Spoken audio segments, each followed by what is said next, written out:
What's up, everyone? Welcome to this day in Philly sports history for May 18th, 2025. I'm your host, Jim Montgomery.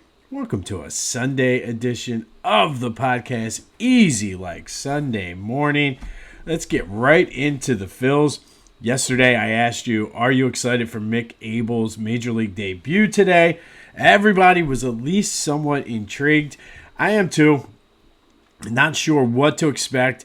I think this is one of two things, either to see for the Phillies to see what they have, possibly use him as a trade pawn later this summer. But overall, it's an exciting day.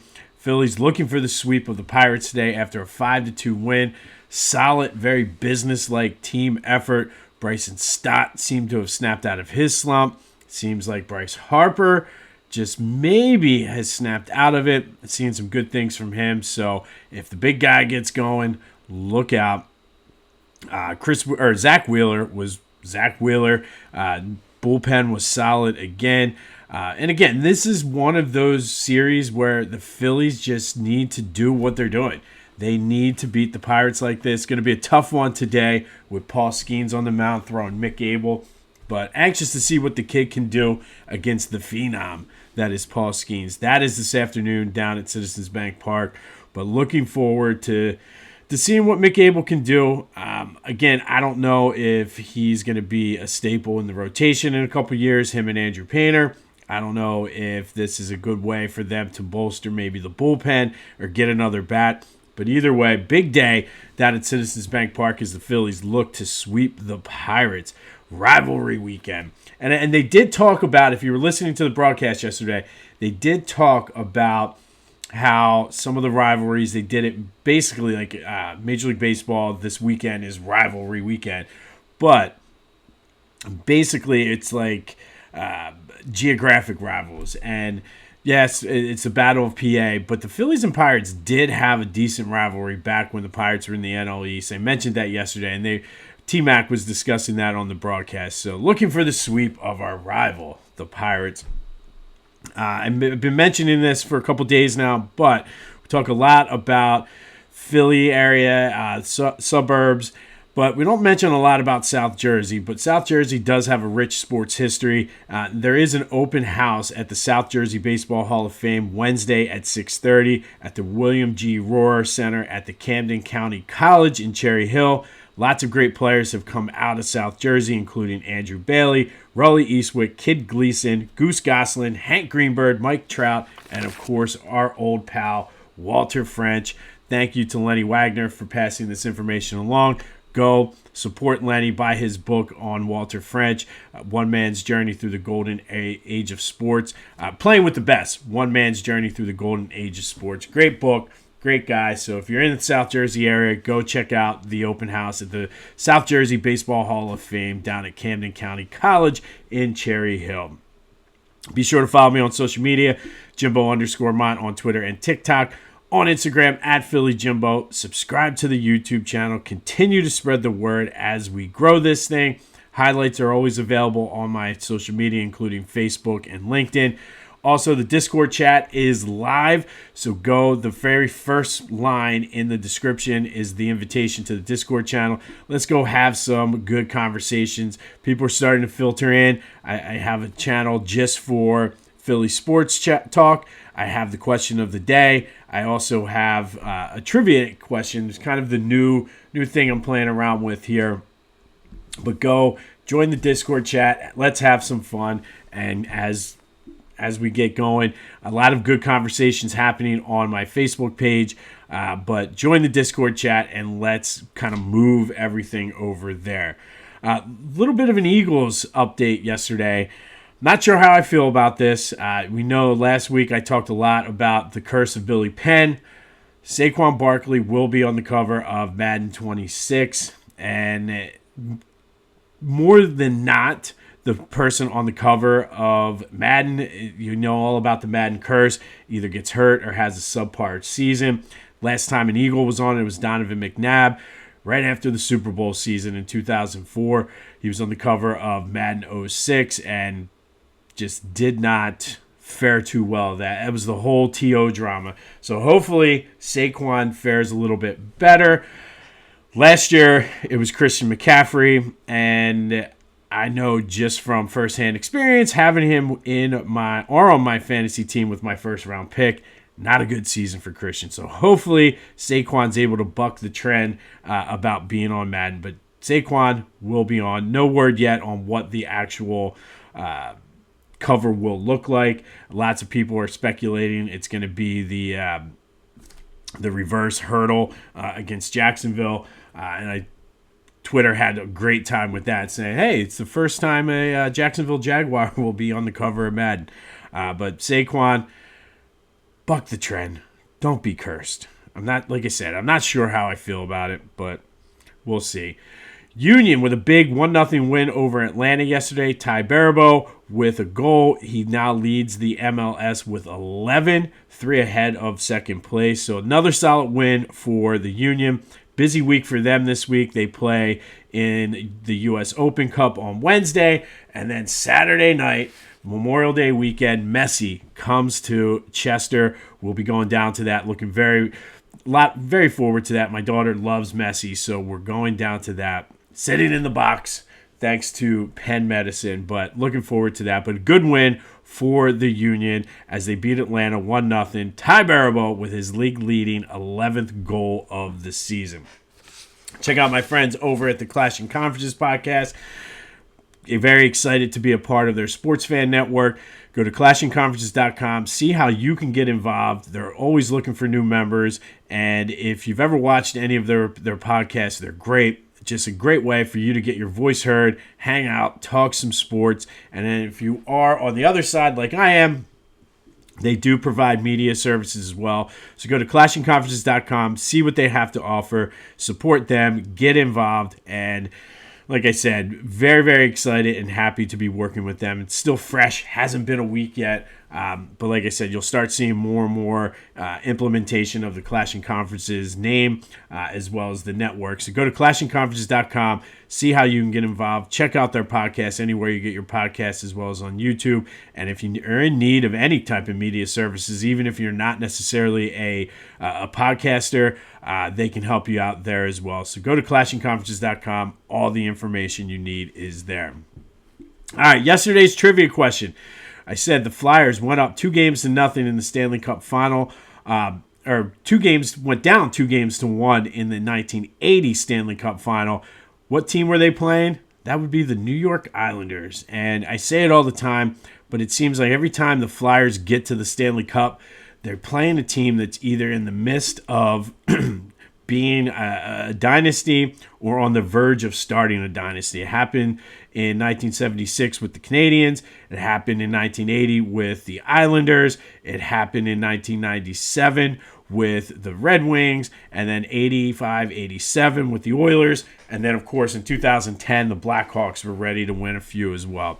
But kudos to everybody who got the answer. I'll have another trivia question later here in the show.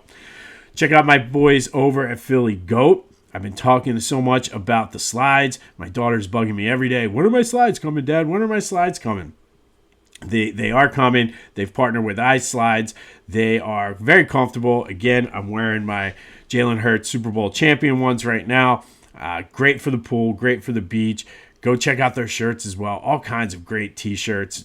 Scroll through, see what they have, and then use that promo code Jim Montgomery to take 10% off your order. That's phillygoat.com. Promo code Jim Montgomery to take 10% off of your order. All right, May 18th. Going with a little triple header here on a Sunday, and for some reason I hear like the NBA on NBC, but triple header it is today. First, we're going to go back to 1975. On this day in 1975, Flyers with a 2-1 win over the Buffalo Sabres to take a 2-0 lead in the Stanley Cup Final. Bobby Clark had a goal and an assist, including the power play winner with 6:43 into the third period.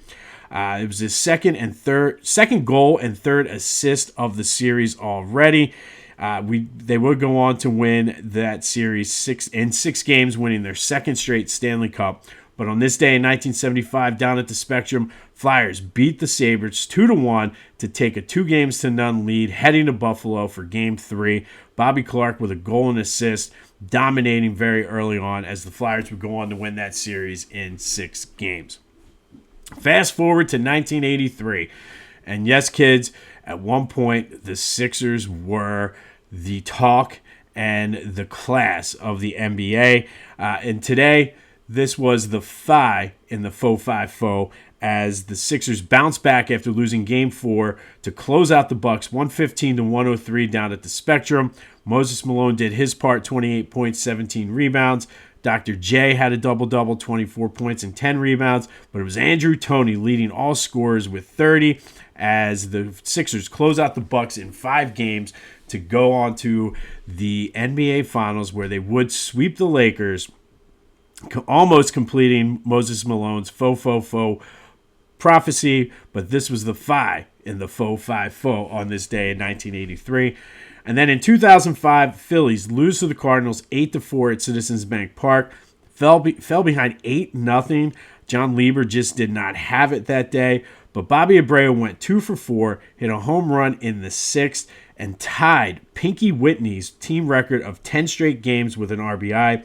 Also set the team record that day for consecutive games with at least one extra base hit with 11 of them. And both of those streaks would end the next night.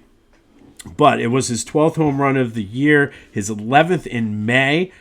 And that was the year, if you remember, he would go on to win the home run derby. It was under the old rules, but I remember he hit, I forget how many he hit exactly, but he set the record for home runs in the home run derby. It was back-to-back years Phillies won the home run derby. Bobby Abreu in 2005, Ryan Howard in 2006. And obviously, everybody has an opinion on Bobby Abreu. I personally think the numbers, a lot of people will say his numbers are hollow and empty, but I mean, he's up there with some of the all-time greats. Certainly can make a case for a Hall of Fame for Bobby Abreu. I don't know if he'll get in. I think he's just underneath that tier, but I know a lot of people have very strong feelings about Bobby Abreu. But it does lead to today's trivia question of the day. Bobby Abreu is 4th on the Phillies all-time doubles list with 348. Who are the 3 players ahead of him? So who are the top 3 players in doubles in Phillies team history? All of that will be available in the Discord chat. Hit me up on social media. Let me know your thoughts. Back to the Future voice and text line, 267-495-8531. That'll get you in. Today's question of the day. What's your expectation for Mick Abel's Major League debut? Looking forward to that. I think, like I said, it's kind of like a weird situation for him to be in because obviously they want to see what he has. He's been doing well in AAA after struggling a little bit. He struggled a lot in the spring, but seems to have figured some things out. But I think as much as like everybody's saying, oh, he could be part of the future with Andrew Painter, I still think this is more of a just showcase to see, get some film on tape and let them make a trade and boost this team later in the season. But we'll see. Looking forward to it. But what are your expectations? Do you have any? You just want to sit back and see it? It's going to be a tough game with Paul Skeens on the mound, so we'll see what happens. All right, and finally today, our Philly Sports Summertime Playlist Song of the Day. You know this song very well if you followed even a little bit the Eagles Super Bowl run, and that is Blow the Whistle by Too Short. Blow the Whistle was released in 2006, reached number 21 on the Billboard Hot Rap Songs. But again, Gilly the Kid, the Philadelphia Eagles played it after it seemed like late in the season, every win, everybody was blowing the whistle. You had white suburban old ladies dancing to Blow the Whistle, doing their TikToks and Instagrams. But I always liked the song, but it became the anthem of the 2024 Eagles, who went on to win Super Bowl 59. So Blow the Whistle by Too Short is today's Philly Sports Summertime Playlist Song of the Day. And of course, I'm giving you a bonus one. And today is Philly Philly by Eve featuring Beanie Siegel. One of my favorite songs. I really love this song. If you never heard it, Go check it out. Do add a little bit of hip hop to the summertime playlist. But of course, Philly. They're both from Philly. Philly is the name of the play that the Eagles ran in Super Bowl 52. So you got all kinds of Philly connections today. But Philly is our bonus song. But the song to add to the playlist is Blow the Whistle by Too Short, the unofficial anthem would it be unofficial? That's a good question. Would it be unofficial if the team itself was playing it and they let Gilly into the locker room, they let Gilly lead them onto the field? Maybe it's the official anthem of the Super Bowl 59 champions. Either way, Blow the Whistle is today's song. On this day in 2005, Phils lose to the Cardinals, but Bobby Abreu hit a 6th-inning home run to set the team or tie the team record set by Pinky Whitney for 10 straight games with an RBI. It was also his 11th straight game with at least one extra base hit. Both of those streaks would end the next night. But Bobby Abreu, and that leads to our trivia question. He's number 4 on the Phillies all-time doubles list. Who are the 3 players ahead of him? In 1983, Sixers close out the Bucks. It's the Phi in the faux 5-0. And then in 1975, Flyers go up 2-0 on the Buffalo Sabres en route to their 2nd straight Stanley Cup. All right, we'll have everything Mick Abel and Phillies tomorrow. Let me know your thoughts on the Madden curse. Is it real? Are you nervous about it? I am. And whatever, man. I mean, the numbers don't lie. Enough players have had... listen, there's a large number percentage, but the majority of the percentage, I think it's like 58% or maybe even 60% of the players have suffered some kind of curse. So, yeah, remember Peyton Hillis? Whatever happened to him? He got put on Madden and completely fell off the face of the earth. Hopefully that does not happen to Saquon, though. But go out. Looks like it's going to be a beautiful day today. Enjoy your Sunday. This has been This Day in Philly Sports History for May 18th, 2025. My name's Jim Montgomery. And until next time, I'll see you when I see you.